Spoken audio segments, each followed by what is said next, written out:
সেইভাবে কেটে নিচ্ছি শাপলাগুলো।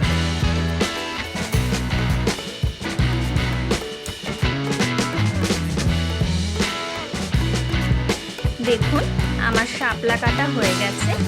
এবার আমি গরম জলে এগুলোকে ভালো করে ধুয়ে নেব। সরষে, নারকেল পাউডার ও লঙ্কা নিয়ে নিয়েছি, পেস্ট করে নেব। প্যানে দিয়ে দিলাম সর্ষের তেল। তেল গরম হওয়ার পর দিয়ে দিলাম কালো জিরে ফোড়ন।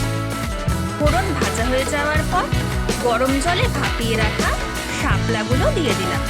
এবার ভালো করে ভেজে নিচ্ছি। এখন এতে অ্যাড করে দিচ্ছি কাঁচা লঙ্কা, নারকেল ও সর্ষে বাটা। ভালো করে মিক্স করে নেব।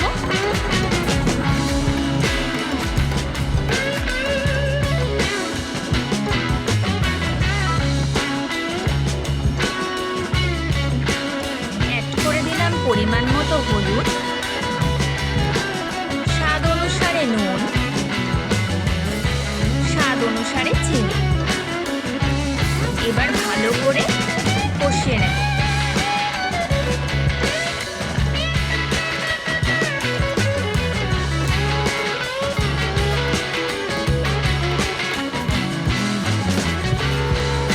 অ্যাড করে দিলাম কাশ্মীরি লঙ্কা গুঁড়ো।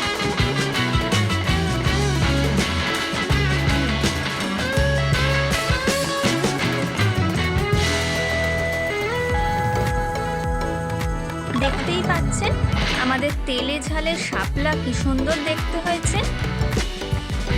শাপলা থেকে তেল ছেড়ে দিয়েছে।